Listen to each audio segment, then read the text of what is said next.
Bonjour et bienvenue à tous, je suis Anthony Gonnet-Van-Porte et vous êtes sur le podcast de No Limit. Aujourd'hui, je reçois Fabrice Michaud, un expert en surdoué et haut potentiel.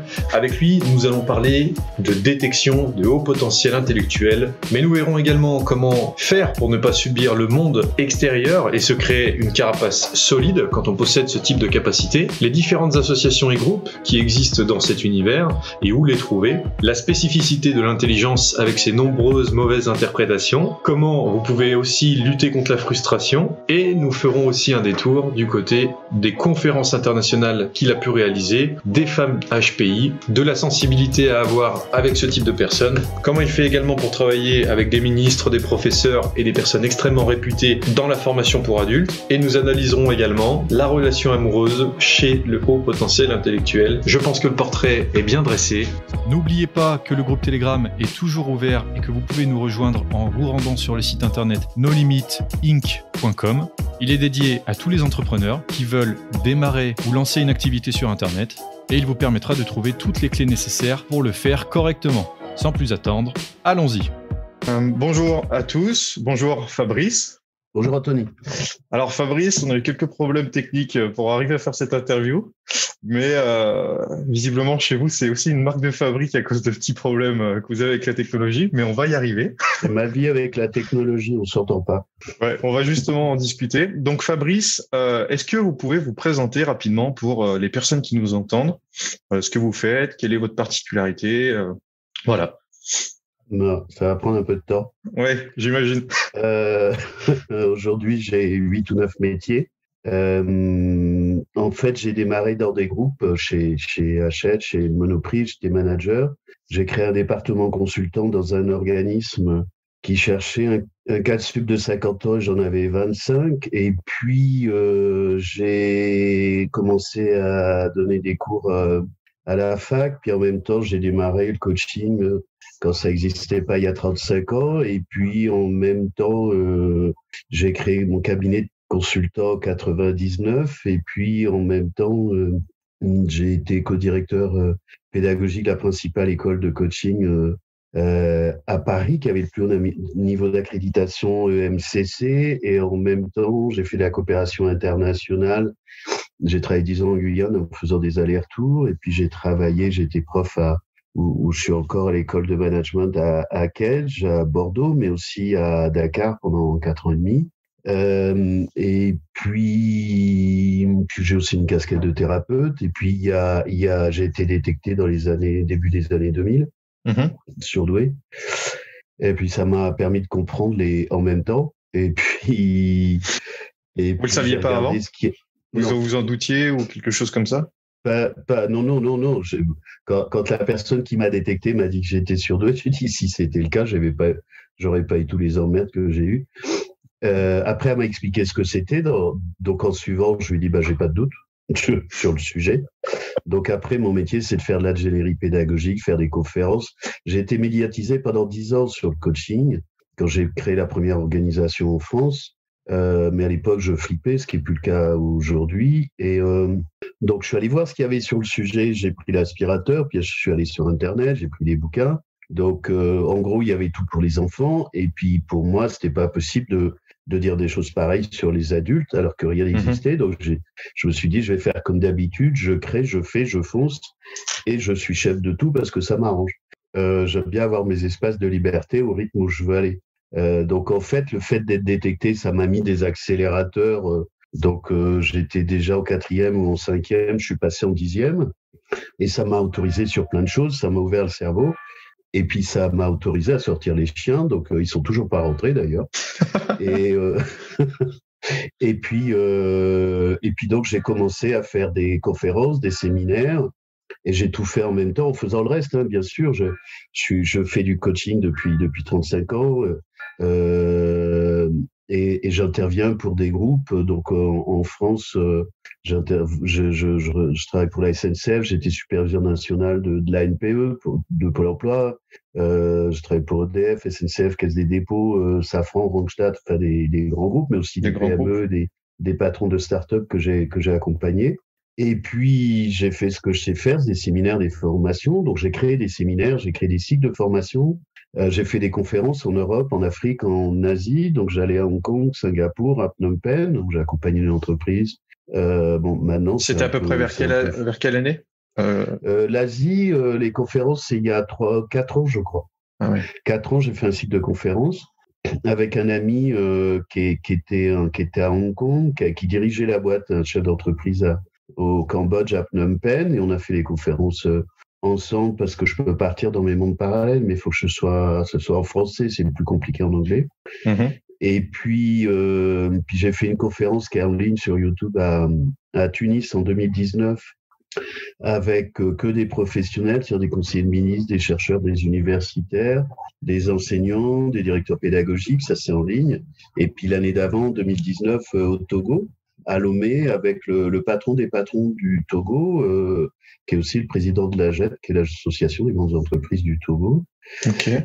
Et puis j'en ai fait en Belgique, en Suisse, au Luxembourg pour l'Europe.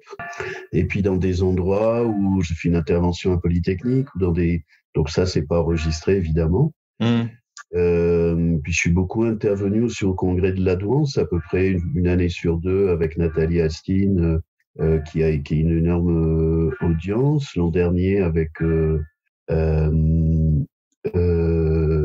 Surdoué Sens en Suisse. Et puis également avec Mensa, j'ai plusieurs conférences en ligne sur Mensa. J'ai été vice-président de Mensa Aquitaine. Mensa, c'est quoi? Ouais. Pour ceux qui nous c'est entendent. l'Association mondiale des surdoués. Ok. Et puis il y a 10 ans, j'ai commencé à créer des groupes de surdoués. Donc ce sont des groupes bénévoles et gratuits de gens gentils. Parce que même sur les surdoués, il y a des gens qui sont pas gentils, qui sont tordus, pervers. Enfin, ça relève de la psychopathologie, mais ça relève pas de la danse naturelle. Donc ces groupes, il y en a. Le premier, il a été à Bordeaux, on est plus de 300, à Paris 250, mais il y a aussi Montréal, Genève. Il y a un groupe qui démarre à Singapour, à Liège, donc Belgique, Suisse. Il y a un groupe à Luxembourg, et puis il y en a une quinzaine en France. Ouais. Et du Ce coup, sont des en groupes gros, de proximité. Ok. Et dans ces groupes, on y fait quoi? On échange. Alors, ce sont des. En fait, c'est original parce que ça n'existe pas, mais j'ai déjà fait ça. Ça fait longtemps que je crée des groupes. Alors, je crée des groupes parce que je veux pas créer d'association. C'est-à-dire que je veux pas avoir ce qui se passe dans les associations, des problèmes d'ego, des problèmes de pouvoir, des problèmes d'argent. Là, le pouvoir, c'est moi qui l'ai. Donc, comme ça, on gagne du temps. Il n'y a pas d'argent, il n'y a pas de pouvoir. C'est soit on vient avec de l'intelligence et de la bonne volonté, soit on vient pas. Et tous les groupes sont pilotés par il y a des correspondants locaux qui sont plutôt des professionnels, plutôt stables, qui savent ce que c'est que de gérer un groupe, parce que gérer un groupe en général, c'est pas simple, un groupe de surdoués encore moins. Ouais. Donc tout ça, c'est sur mon site. Ah oui, j'ai aussi un site internet. J'ai un portail européen qui s'appelle HPI Talent. Un portail régional qui s'appelle Douance Aquitaine, parce que c'est là qu'habite ma maison et régulièrement nous nous croisons. Et puis j'ai un autre portail pour mon cabinet de consultant que j'ai depuis 1999 qui s'appelle AFM Développement. Ok. Et du coup, moi j'ai une question, c'est par rapport à tout ce qui est surdoué de manière générale. Alors on est venu à se rencontrer par une relation qu'on a en commun, que je remercie Neema d'ailleurs, entre parenthèses. Ça c'est grâce à Neema, oui. Et du coup, en fait, moi après j'avais découvert que j'avais aussi cette particularité depuis un petit moment.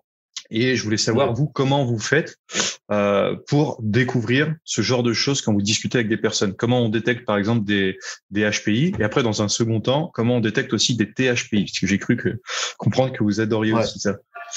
Ouais. Alors, je scanne le langage au mot près. Vous êtes passé de moi à on. Je sais répondre pour moi. Je sais pas répondre pour on détecte. Ouais. Moi, je suis pas normal. Et puis, je bosse ce sujet H24 depuis 15 ans. Donc, je suis plutôt en mode voiture de course. Moi, en gros, il me faut moins de 5 minutes pour détecter. Et ça va extrêmement vite. Et c'est pas forcément volontaire. C'est-à-dire, je ne cherche pas à scanner les gens. Mais ça comme j'accompagne des gens depuis 35 ans, je fais du coaching depuis 35 ans, j'ai les moulinettes qui sont un peu affûtées. Comme je disais, je scanne le langage au mot près, j'ai des hypersensibilités, des antennes qui sont extrêmement sensibles, et tout ça est connecté en même temps en temps réel, ce qui fait que je suis un peu à vif. Donc ça a des inconvénients. Ah oui, énervé. On en a parlé hier, ouais. Ça a des inconvénients si je suis énervé parce que je dis quelquefois, faut pas aller me chercher parce que je sais comment je peux retourner la tête de quelqu'un. Mais sinon, je suis plutôt gentil. J'accepte le premier niveau de maltraitance ordinaire, Okay. mais il faut pas insister. Et je sais que je peux faire très mal si je veux, mais en général, je veux pas, sauf si les gens exagèrent. Donc, ce sont ces mêmes outils-là qui fait que je vais capter sur, je réponds Anthony, sur les structures de langage, sur le champ sémantique, sur la vibration, sur la densité, sur l'intensité, sur le regard. Je dis pas que ça vaut pour tout le monde. Je dis que c'est un certain nombre de personnes que je détecte très vite. La manière dont elles parlent, la manière dont elles vont parler très vite, des empans de communication, de la manière dont le cerveau fonctionne, les champs disciplinaires avec lesquels ils vont partir. Donc ça, pour moi, c'est assez simple. Je pose 2-3 questions, mais je ne sais pas quelles questions je pose. C'est-à-dire, je me branche sur la personne et c'est mon système qui pose les questions. J'ai pas des trucs tout faits. C'est comme là, on échange. Vous me posez des questions, je réponds. J'ai rien de préparé, comme dans mes conférences. Et ça vient naturellement compléter. Qui sait répondre aussitôt. Ok. Alors, je prends des précautions à ça. Je sais que ça a énervé certaines personnes, ce dont je me fiche complètement par ailleurs. C'est que je fais pas ça avec tout le monde. C'est que je joue pas aux apprentis sorciers, donc j'ai quand même quelques réserves. J'aime bien être malgré tout très prudent. Ouais. Donc, en fait, ça, mon système, il marche que à 95%, en gros. C'est-à-dire qu'il y a des personnes où je vois rien, donc je ne sais pas. Et quand il y en a qui viennent me chercher pour ça, pour que je leur dise, ce qui est très fréquent, si je vois rien, je leur dis, allez voir un psychologue ou un neuropsychologue, même si j'en attaque un certain nombre qui font pas bien le job, ou parce qu'ils ne connaissent rien à la douance, mais ils font quand même passer des tests. Donc ça, c'est un vrai sujet, c'est un vrai problème majeur. Les gens ne sont pas des boîtes de conserve. Je reviens sur le... Oui, allez-y. Donc, il y a cela, et puis des personnes surdouées qui ont été tellement cabossées qu'elles sont polytraumatisées, je ne peux pas répondre. Moi, si je réponds, je suis sûr, sinon je ne réponds pas.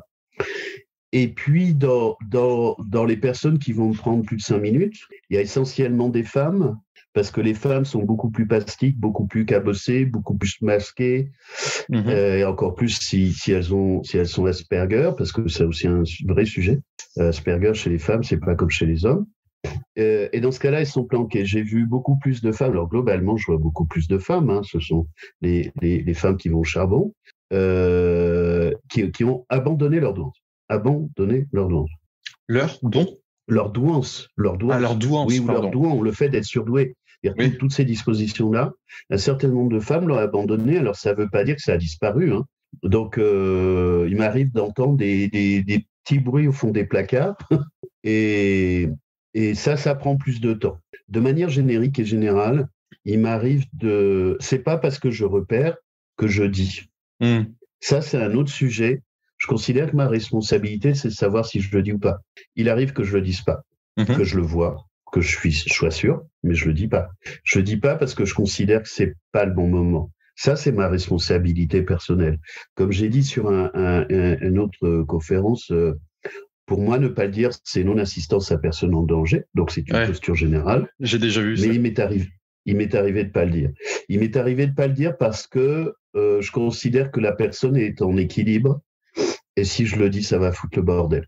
Alors, pour ceux qui nous entendent, quand Fabrice dit de ne pas le dire, c'est de dire que la personne est potentiellement surdouée ou présente des signaux. C'est ça? Oui. Ok. Oui, c'est ça. C'est que ça m'arrive. La personne est en équilibre, est en équilibre dans son boulot, dans sa famille, avec les enfants. Je le dis pas. Et les tests, si on peut revenir dessus, juste c'est par rapport à des questions que je me pose et que d'autres personnes doivent aussi poser aussi. Imaginons qu'on réalise des tests. Déjà, des tests, donc il y a par exemple un passage de discussion avec vous, mais je veux dire s'il y a des tests qui sont de manière plus technique par rapport à un neurologue, par rapport à des psys ou ce genre de choses, ces tests ils incluent quoi et où est-ce que on doit se renseigner pour pouvoir les faire si éventuellement on veut les faire justement. Non, ça c'est un sujet délicat. Oui, j'ai vu. Officiellement, Officiellement, je travaille avec des psys, des neuropsys, des professionnels. Hein. Je crame pas tout le monde. Donc, officiellement, pour faire des tests, c'est pour les adultes la VACE. 4, il faut bien vérifier qu'on est à la bonne version. La VACE 4 chez des psys ou des neuropsys. Ok. Ça s'arrête à 160. On a parlé tout à l'heure de THPI. Moi, je travaille avec des THPI. Je prépare une journée de formation sur les THPI. J'ai rien trouvé spécifique en France ou en Europe. Il y a quelques études aux États-Unis. Puis je me débrouille avec mes bases expérimentales et mes laboratoires. Donc on reviendra peut-être sur THPI. Ouais. Sur les tests, donc il y a ça. Il y a quelque chose dont il faut bien être clair, c'est que la détection de la douance n'est pas réductible au test.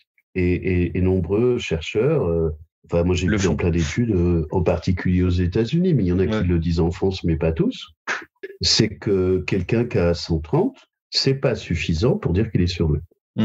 Alors là, déjà, je dérange un peu de monde, mais puisque la science est aidante là-dessus, j'ai parfois aussi des réserves sur la science et les scientifiques et ce bazar, parce que je suis pas sûr que les scientifiques soient toujours très scientifiques, en termes de posture aussi et d'intégrité, hein, j'entends. C'est que il faut tout un travail d'accompagnement. La détection, si on le prend sur ce champ-là, c'est tout un processus dont la VACE. Okay. Je pense qu'il y a des gens qui ont plus de 130 qui sont pas surdoués. Je pense qu'il y a des gens qui ont moins de 130 qui sont surdoués. Donc là, on commence à rentrer dans des débats qui vont agiter des gens. Mais moi, ce qui m'intéresse, c'est les gens. Les gens n'ont pas à faire les frais des débats sur les outils. Moi, j'ai aussi une casquette de thérapeute sur les travaux de Palo Alto. Je forme des gens depuis 20 ans là-dessus, sur les approches orientées, solutions. Soit on s'intéresse aux gens, soit on s'intéresse aux outils. Donc, on en sacrifie un. Donc, soit on sacrifie les gens au bénéfice des outils, soit on sacrifie les outils au bénéfice des gens. Il faut faire des choix dans la vie. Moi, j'ai fait mes choix. Par rapport à ça, oui, allez-y. Ouais. Je peux continuer. Je continue sur les tests. Oui, absolument. Alors, il y a ça. Une chose à préciser, c'est que les tests ne sont pas en mesure d'évaluer les THPI, et Dabrowski, qui est un psychiatre américain, a largement écrit aussi là-dessus.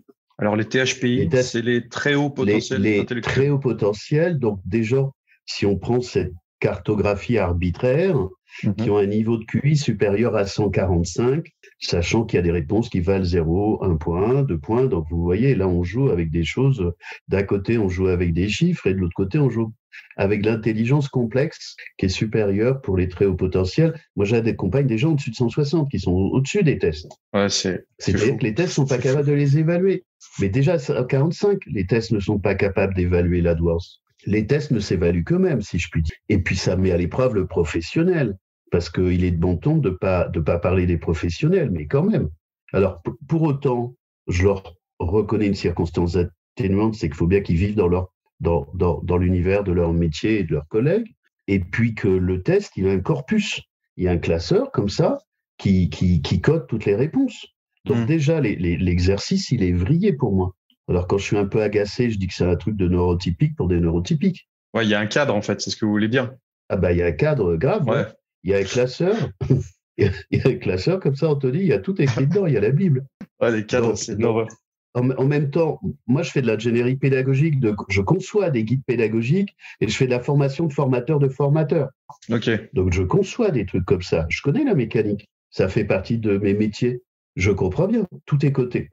Il faut suivre le guide. Donc, ça veut dire qu'on peut le faire, j'allais dire sans réfléchir, mais sans prendre de risques aussi.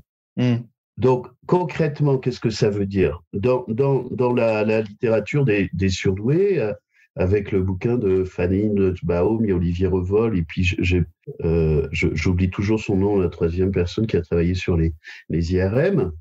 Ah, je sais pas. Je pourrais pas vous aider là-dessus. C'est pas grave, c'est sur les philo cognitifs, on parle de laminaire et complexe. Laminaire, en gros, c'est le cliché. Le cliché, tout le monde sait qu'il est intelligent, il saute des classes, ça dérange personne. Les autres élèves le voient comme quelqu'un d'intelligent. C'est mieux si c'est un homme qu'une femme, parce que la douance chez les femmes, c'est plus compliqué. Il passe les diplômes, il saute des classes, il fait une école d'ingénieur, il va faire, voilà, ou ou une école d'archi, ou une école des beaux-arts, ou une école de commerce. Enfin, voilà, tout le monde sait qu'il est intelligent, mais il est digeste. Il est digeste pour le monde, pour les gens, pour la société. Ça, c'est le cliché, c'est le laminaire. Donc, lui faire passer des tests à celui-là, ça marche tout seul. Hein. Ça, je veux dire, c'est un cheval d'élevage, ça roule tout seul. Il rentre dans les trucs et tout le monde est content. Dans les starting. Ceux qui posent problème, ce sont les autres, les complexes. Donc, ceux-là ne sont pas des chevaux d'élevage, ce sont des chevaux sauvages. Ce sont des images. Hein. J'ai pas envie de maltraiter les gens. Ça a vocation pédagogique.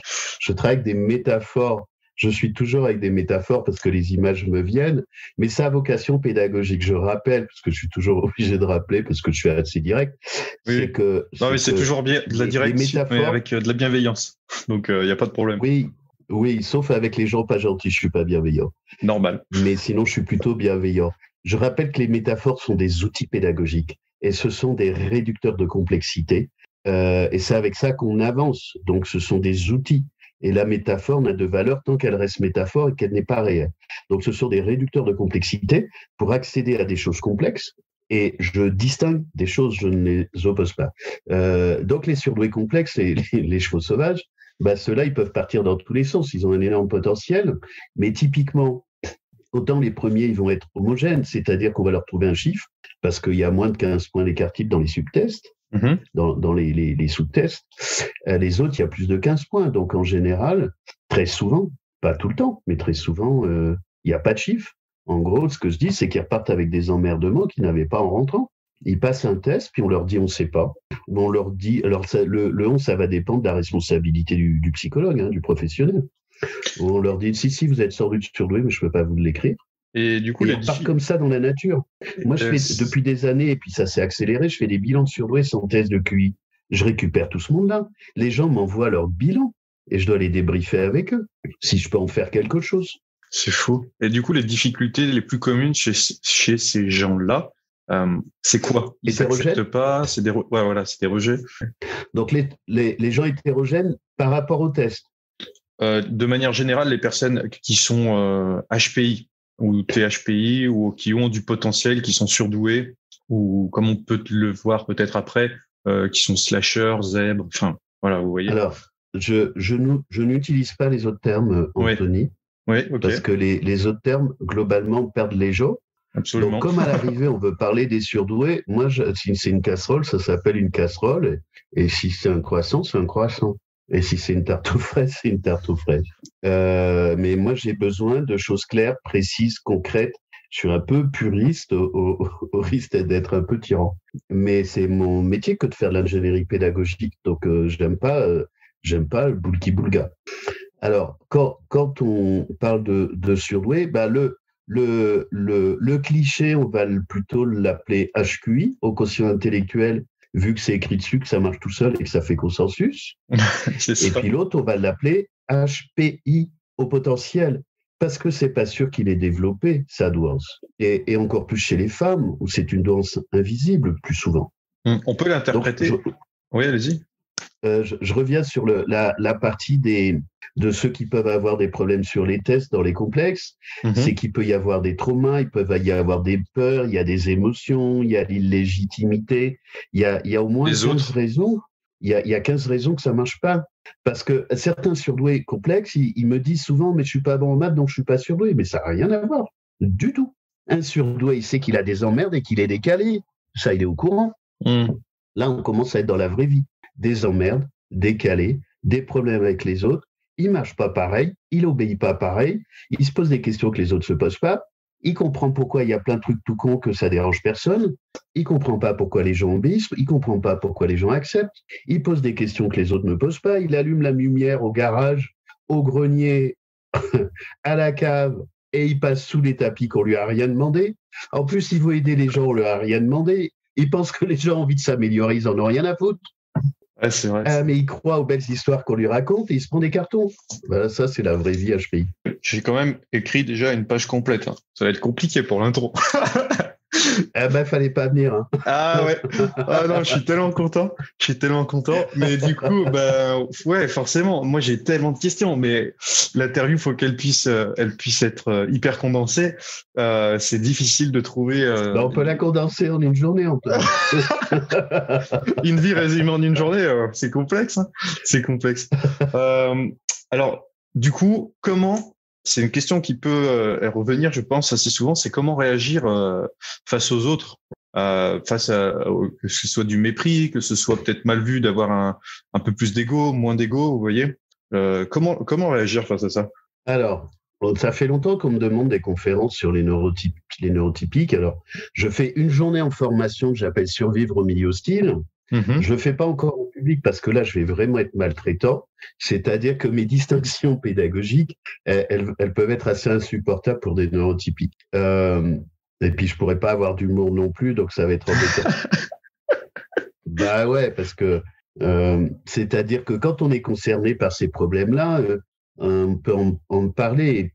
Alors, sur la question de l'ego, comment dire, l'ego, c'est plutôt le monde neurotypique, c'est ça qui le fait avancer. Juste la définition pour du coup ceux qui nous écoutent, les neurotypiques, si vous pouviez juste redonner. Les neurotypiques, c'est les gens qui sont pas surdoués. Voilà. Et tant mieux pour eux. Surdoués, c'est des problématiques en plus. Puis il y a aussi un autre truc que je considère moi. Certaines personnes disent que la douance, le fait d'être surdoué, c'est un continuum. Pour moi, non. Soit on est surdoué, soit on n'est pas surdoué. Point barre. Et si on n'est pas surdoué, bah tant mieux. Aussi un autre rappel, le QI démarre pas à 130. Tout le monde a un QI. C'est pas parce qu'on n'est pas surdoué qu'on n'a pas de QI. Évidemment, tout le monde a un QI. Le QI moyen d'un doctorat, c'est 120, 125. Pas en maths, pas en physique, hein, sans doute. Pas en astrophysique. Ou pas en sciences. Mais voilà. Donc, on peut être intelligent. Pour moi, il y a des surdoués très cons et il y a des gens non surdoués très intelligents. Parce que QI, ça veut dire intellectuel, ça ne veut pas dire intelligence. Il ne faut pas se tromper. Hein. Donc, il y a une espèce de confusion de tout ça. Peut-être une image que je donne souvent, mais pour moi, je n'ai pas trouvé mieux. C'est que le QI, c'est la cylindrée de la voiture avec les options. Ça ne dit pas l'intelligence du chauffeur. Ça ne dit pas sa conscience. Avec une Ferrari, il part dans le décor et il va aller se bugner des arbres. Puis il y en a qui font ça très bien. Le moteur n'est pas en soi intelligent. La personne n'est pas en soi intelligente parce qu'elle a une cylindrée. Ça ne dit pas sa conscience, ça ne dit pas son rapport au bien et au mal, ça ne dit pas sa vigilance, ça ne dit pas sa gentillesse, ça ne dit pas sa charité, ça ne dit pas tout ça. Ouais, c'est plein de sens. Moi, tout ça, ça fait partie de l'intelligence. Avoir juste une bagnole, pour moi, c'est pas en soi intelligent. Et vous avez une idée juste de combien de la population, de manière générale, de combien de pourcents la population mondiale dispose de ce type de personnes? Ou pas du tout? Alors, on ne sait pas. On ne sait pas vraiment. Maintenant, je vais aller dans les conventions mainstream. C'est de dire qu'il y a 2% pour moi. Je ne crois pas à la courbe de Gauss qu'on donne généralement. Enfin, puisque ça fait consensus, pourquoi pas, mais pour moi, ça ne me convient pas. C'est-à-dire, en gros, la moyenne des gens à 100, les surdoués à 130, et puis les handicapés mentaux à 70. Hein. C'est joli, hein. C'est un truc de neurotypique, ça. Voilà, c'est une répartition assez violente, très simpliste, mais pourquoi pas? Faut bien commencer par quelque chose. Donc, je dirais à minima 5%, mais j'en sais rien. Mais je ne pense pas que quelqu'un le sache. Il y a des écoles... Allez-y. Et donc ça, c'est pour les surdoués, premier écart type, jusqu'à 145. Si on prend les THP avec lesquels je travaille, 150, c'est 1 pour 1000 d'homologues, et 160, c'est 1 pour 30 000 d'homologues. Donc là, on est perdu dans le cosmos. Hein. Là, ouais, on est ailleurs, hein, déjà. Ah ben, on est grave ailleurs, ouais. Donc pour aller interagir avec les neurotypiques, ce que vous disiez, il y a aussi un autre truc qui est quand même fou pour les surdoués. Ils se pensent imposteurs alors qu'on est dans un monde d'imposture. C'est le monde à l'envers. Ce monde est un monde d'imposture. C'est une arnaque. Je viens de renvoyer un post sur un bouquin sur la médiocratie. Ce monde est médiocre. Médiocre, ça veut dire médio. Ça veut dire la moyenne. Ça veut dire moyenneté. C'est ça, médiocre. Ce monde est moyen. Et il y a des gens qui aspirent à être moyens dans un monde moyen. Donc, si on veut être perfectionniste, faire de l'amélioration continue, tout le monde s'en fout. Tout le monde sait ce qu'il convient de dire. Tout le monde sait ce qu'il convient de montrer. Mais c'est un monde qui est intéressé par la brillance, pas par la lumière. Un monde maltraité, Ça, j'en conviens parce que j'étudie la géopolitique depuis très longtemps et la psychosociologie, et je comprends quoi, ce monde et les organisations sont maltraitées, mais ça les rend maltraitantes. Donc on rentre très vite dans un monde de prédateurs. Et dans ce monde-là, il vaut mieux être un homme qu'une femme, parce que les femmes vont payer plus cher. Surtout si elles sont jolies, intelligentes, et qu'il y a la lumière à tous les étages. Il vaut mieux l'avoir comme femme. Il vaut mieux l'avoir comme femme. Pardon ? Je dis, il vaut mieux l'avoir comme femme. Parce qu'au moins, on est sûr de ne pas s'ennuyer s'il y a deux HPI qui sont ensemble. Alors, il y a HPI et HPI. Si tout va bien, oui, ça, c'est un autre sujet qu'on m'a demandé, sur lequel je ne suis toujours pas intervenu, c'est les relations amoureuses. Ah, j'ai cru le HPI et le HPE. Mais sauf si vous mettez dans le HPE aussi, donc haut potentiel émotionnel ensemble, où c'est encore une distinction. Je ne parle pas de ce truc-là. Oui, voilà. Ouais. Pour moi, le HPE, ça ramène de la confusion. Oui. Donc, j'ignore volontairement HPE parce que pour moi, HPI égale HPE. Le bordel, c'est le ventre, c'est les émotions, c'est le premier cerveau, puisque le cerveau du haut est le deuxième cerveau dans la chaîne de l'évolution. Le premier, c'est le ventre. Il y a plus de neurones dans le ventre que dans la tête. Donc, un surdoué, son problème, je parle souvent de centrale nucléaire avec un cœur de réacteur, c'est la chaudière. C'est ça qui met le feu. Les tripes. C'est les tripes, donc les problèmes de santé. Je travaille aussi avec des médecins surdoués sur la question de la médecine pour les surdoués. Le bazar, le cerveau, il est alimenté, il est boosté, il est bloqué par le ventre, par les émotions. Donc pour moi, sortir le HPE du HPI, je ne vois pas l'intérêt. Parce que ça va ensemble, c'est-à-dire qu'on ne peut pas faire l'un sans l'autre. Et il y a des écoles qui sont... Enfin, on disait il y a l'AMSA, mais est-ce qu'il y a une école... J'avais déjà entendu parler... Mensa, Anthony. Mensa, ce n'est pas une école, hein. C'est une association de surdoués qui existe dans le monde entier. Moi, j'ai passé une journée avec la présidente de Mensa Singapour et tous les gens de Mensa Singapour qui étaient adorables. Il y a ça dans le monde entier.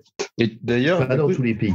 Ok. Et il n'y a pas d'école qui est reconnue, entre guillemets, spécialisée dans l'éducation des personnes à haut potentiel. Ou à ma connaissance, je veux dire, j'en ai jamais entendu parler. Oui, aux États-Unis. Pardon, pour les enfants, des écoles pour qui ? Ah oui, pardon. Ma question n'est pas précise. Alors, des écoles j'ai besoin de précision toujours. Hein. Ouais, non, mais c'est entièrement légitime. Pour les enfants, donc d'une première part, et peut-être après pour le rythme d'évolution, donc adolescence, adulte. Alors, s'il y a des écoles en France qui se créent. Ok. Pour enfants précoces ou surdoués. Ouais. Alors aux États-Unis, depuis 30 ans, si on va aux États-Unis, le nombre de professionnels d'école et tout, c'est à Singapour, qui est le premier niveau PISA. Il y en a à Hong Kong aussi, j'en ai vu au Vietnam. Je pense qu'il y en a en Israël, parce que l'Israël s'est toujours intéressé aux surdoués. J'ai tenté de faire ça avec des conseillers de ministre de l'Éducation en Tunisie. Il y en a en France, il y a des écoles pour enfants. C'est compliqué parce que ça va être des écoles hors contrat.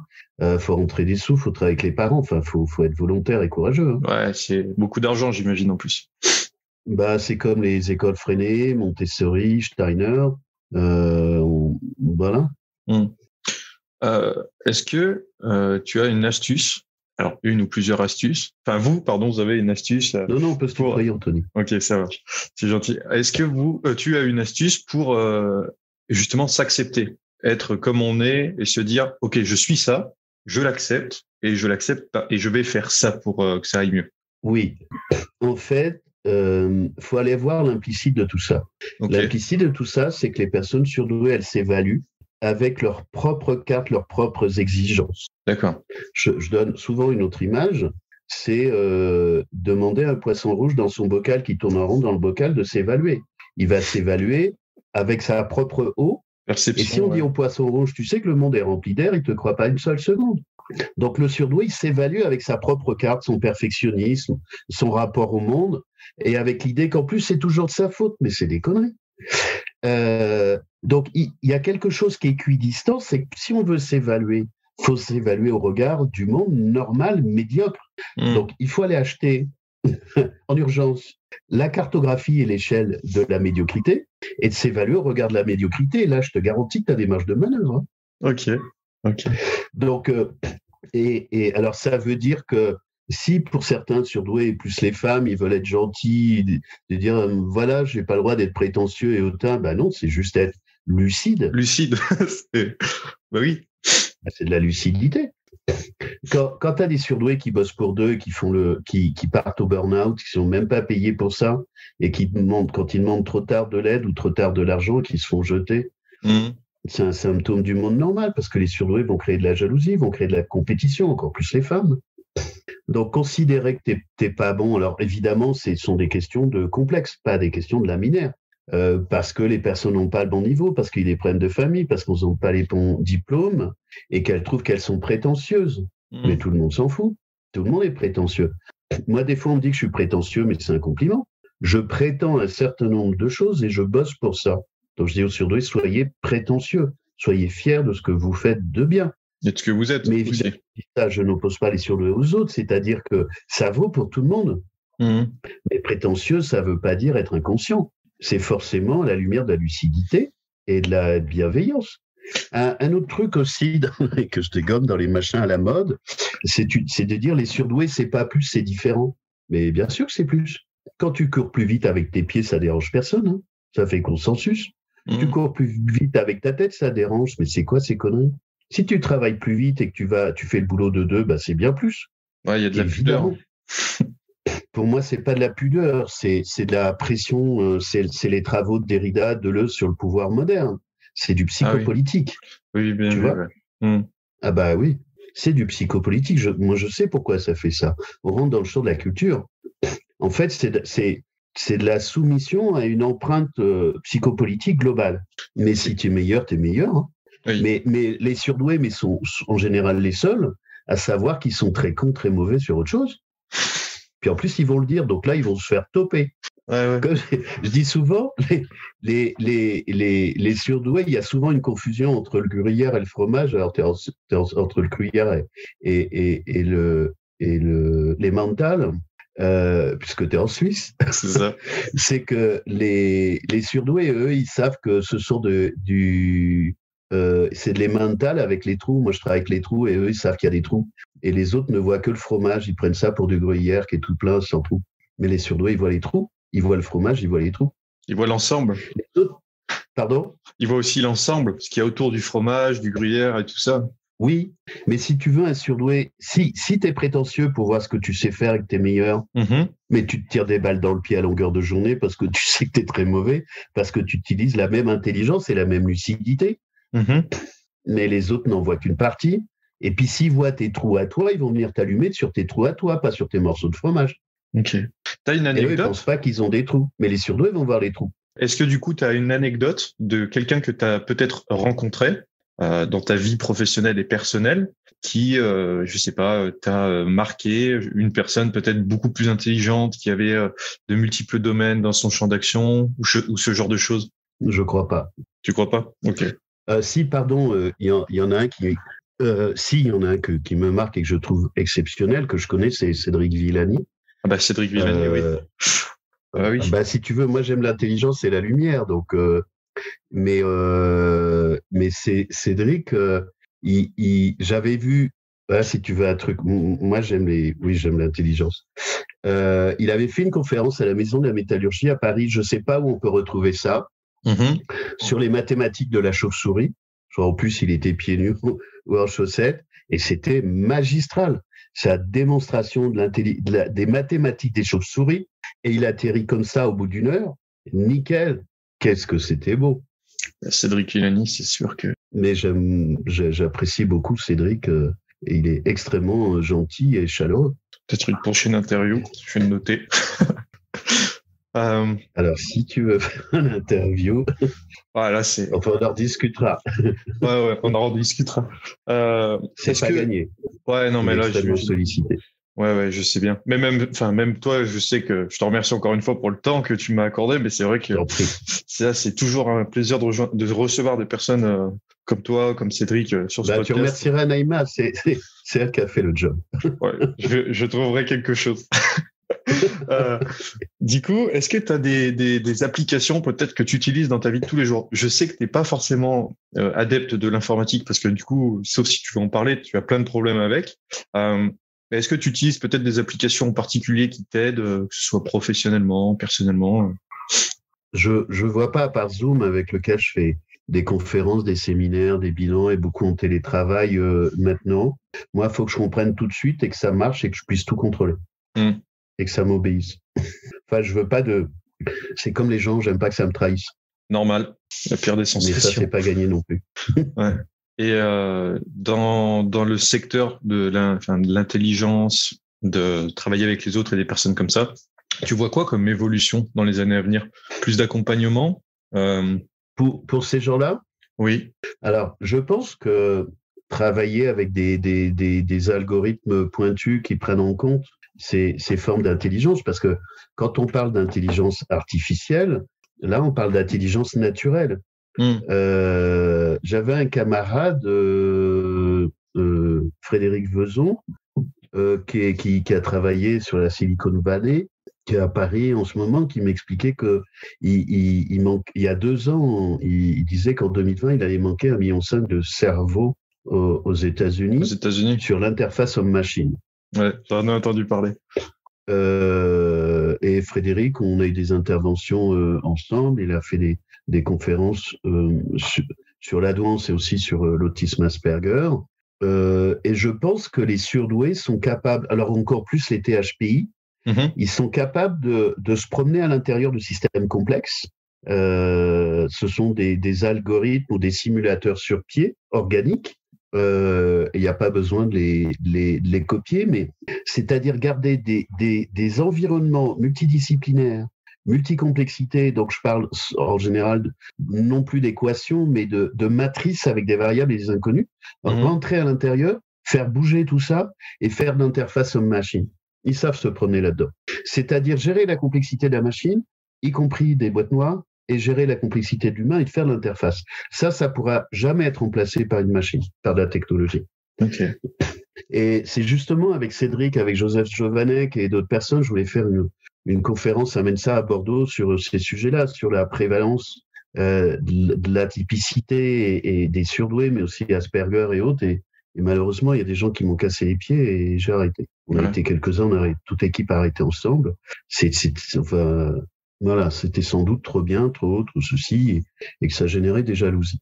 Mais comme d'habitude, j'allais dire. Donc ça, c'est vraiment dommage, parce que c'est un vrai sujet, à condition de le faire évidemment proprement. Il ne s'agit pas de mettre en compétition les surdoués et les non-surdoués.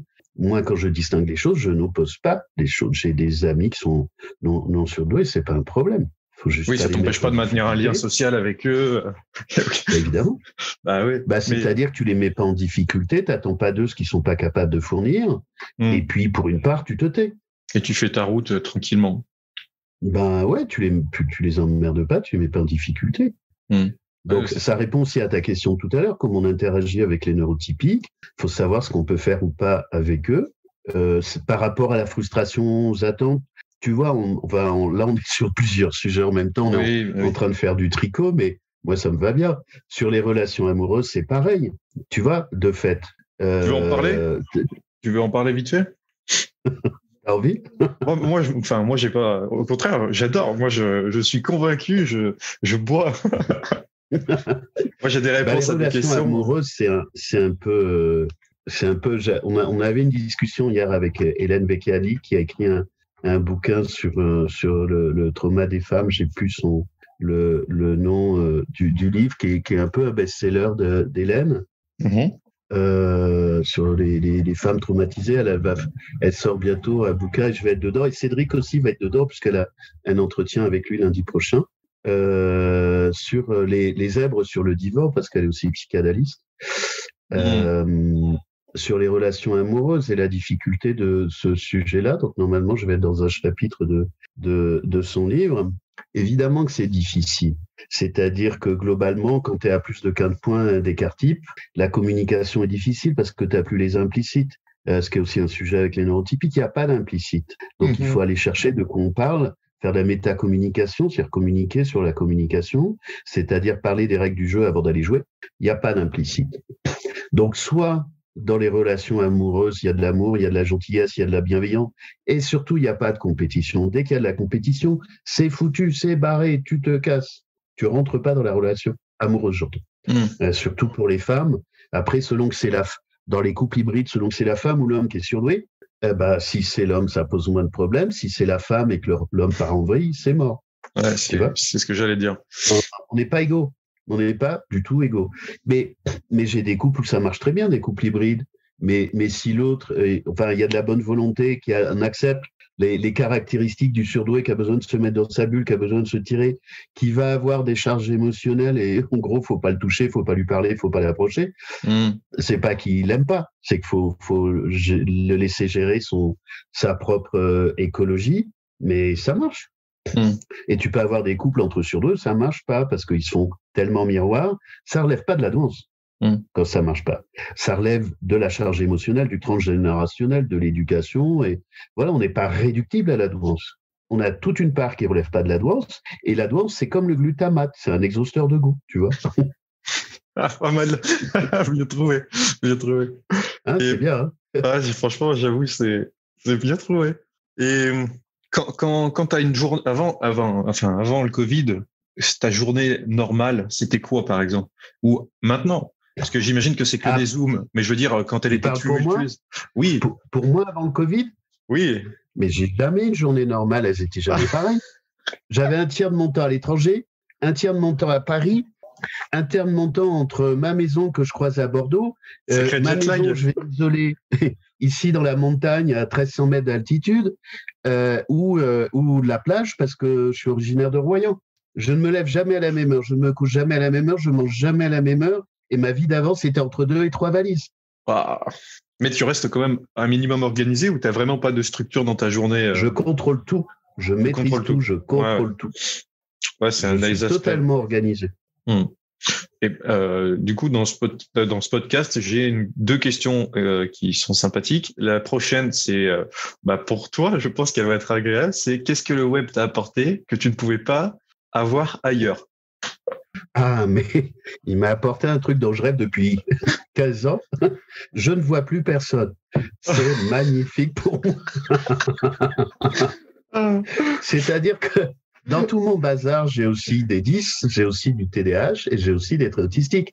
Alors, je ne vois plus personne avec des milliers de personnes en réseau dans plein de pays. Donc, j'ai plein de relations amicales et mes messages, ils arrivent de partout, par paquet de 50, par LinkedIn, par WhatsApp, par mail, par le téléphone. Et donc, je suis un HPI avec des forts traits autistiques introvertis, avec des milliers de personnes et qui veut voir personne. Mais je m'organise. Donc, ce que ça m'a amené sous la contrainte. Okay. Je peux plus appeler en Asie, je peux plus voyager. J'ai décidé en 2 minutes de changer 17 ans de ma vie, mais en 2 minutes à peu près. Donc, ça, c'est il y a 1 an. J'ai dit, j'arrête tout. Moi, quand je décide, après, je suis toujours en mode commando. J'arrête tout, c'est-à-dire j'ai rendu mon parking à la gare, que j'avais un abonnement toute la France SNCF.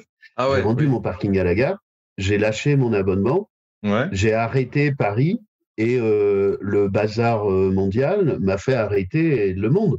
J'ai une structure d'accueil à Singapour, à Hong Kong, je devais aller au Cambodge. Pour l'Europe, je travaille en Belgique, en Suisse, au Luxembourg. Les frontières se sont fermées. Tout l'an dernier, j'avais un programme de coopération sur la Tunisie, pour le gouvernement et l'Union européenne. Tout ça. Alors, j'ai eu le temps l'an dernier où j'y allais entre le confinement et puis les gouvernements qui sautaient. Il a sauté 2 fois l'an dernier, il vient de ressauter il y a 15 jours. Tout ça, ça s'est arrêté. Mais comme j'avais plein de trucs de programmer, de mes formations, de mes séminaires l'an dernier, j'ai fini de purger mes séminaires fin septembre. Mais j'ai décidé en début d'année de tout arrêter. Donc, si tu veux, c'est comme faire accoster un paquebot. Hein. Faut décider avant d'arriver au quai comment tu freines. Moi, c'est pareil. Tu vois, tu freines pas quand tu es sur le quai. Sinon, ça merde grave. Et en fait, mon changement de vie, il a pris 8 jours parce que j'ai eu des conférences, parce qu'il y a eu le congrès de la douance, il y avait 35 000 inscrits. Et là, j'ai eu des avalanches de sollicitations. Et comme j'avais décidé, j'ai trouvé en technologie, tiens, je te le montre, j'ai trouvé un truc magique. J'ai un copain atypique. Je lui ai dit, il faut que tu me trouves un machin qui fait que j'ai la 4G dans la montagne, à 1300 mètres d'altitude. Ça, alors, c'est un Netgear. Vous le verrez pas, mais du coup, Fabrice, en fait, me montre un petit boîtier qui est une sorte de boîtier qui va permettre de recevoir Internet chez lui directement, en plein milieu de la montagne. Je reçois la 4G. La 4G. La 4G. Et cet ami, je lui dis, il faut que tu me trouves un machin. Là, je suis au bord des montagnes d'Espagne et d'Andorre. Il faut que j'ai la 4G pour bosser. Depuis que j'ai ça, je peux rentrer 20 appareils dessus, y compris ma télé. J'ai la 4G, là, où je te parle. À 1300 mètres, impeccable.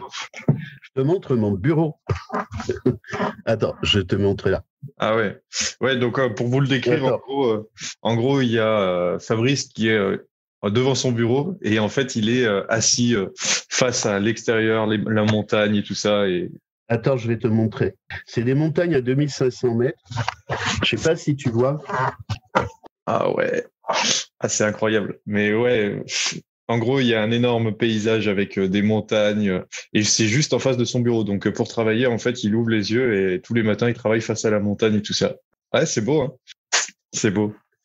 Donc, tu me poses la question, qu'est-ce que j'ai gagné? J'ai gagné ça. Ouais, et la tranquillité. et ça, je l'ai trouvé en novembre. Donc cette maison, elle a 300 ans. Je l'ai achetée avec tout dedans. C'est un musée. Voilà. J'ai l'impression d'aller chez mes grands-parents il y a un siècle. Enfin, mes grands-parents il y a un siècle. J'ai plein d'amis atypiques ou pas dans le village. Donc j'ai ma communauté ici. Et il y a je réponds toujours à ta question. Il y a un an, les gens ils voulaient pas faire de formation par Zoom. Hein. Ils voulaient du présentiel. Effectivement, en présentiel, je donne plus de choses, mais je me fatigue plus. Donc là, c'est même plus une question. Mes formations, je les fais par Zoom. Et toutes mes formations avec des pédagogies coaching, je les ai arrêtées. C'est-à-dire sur le MBTI, puisque je fais ça depuis... Je suis aussi expert MBTI depuis 20 ans. Des approches orientées solutions. Donc les Prométhéens, les trucs comme ça, de personnalité. Pardon ? Il y a les Prométhéens, je crois, aussi en test de personnalité ou ce genre de choses, c'est pas ça ? Ah, je connais pas cela. Ok. Donc les gens, un peu tout le monde, ils acceptent maintenant de faire par Zoom parce qu'ils ont apprivoisé Zoom. Je gagne une énergie folle, je gagne des sous, je gagne du temps et comme je suis chef d'entreprise, je peux aussi naviguer beaucoup plus facilement. Bah oui. Et je peux me promener entre ma maison, la montagne ou la plage. J'ai la même vie en Suisse et c'est trop bien. Bravo. Donc, pour moi qui ne suis pas extraverti, le problème des surdoués extravertis qui veulent voir du monde, ils auraient du mal avec ma vie parce qu'ils veulent voir des gens. Ah ouais. Moi, je vois des gens avec l'envie de pas trop les voir pour pas qu'ils me fatiguent. Ouais. Bah, tu vois, ça va être ma question secrète.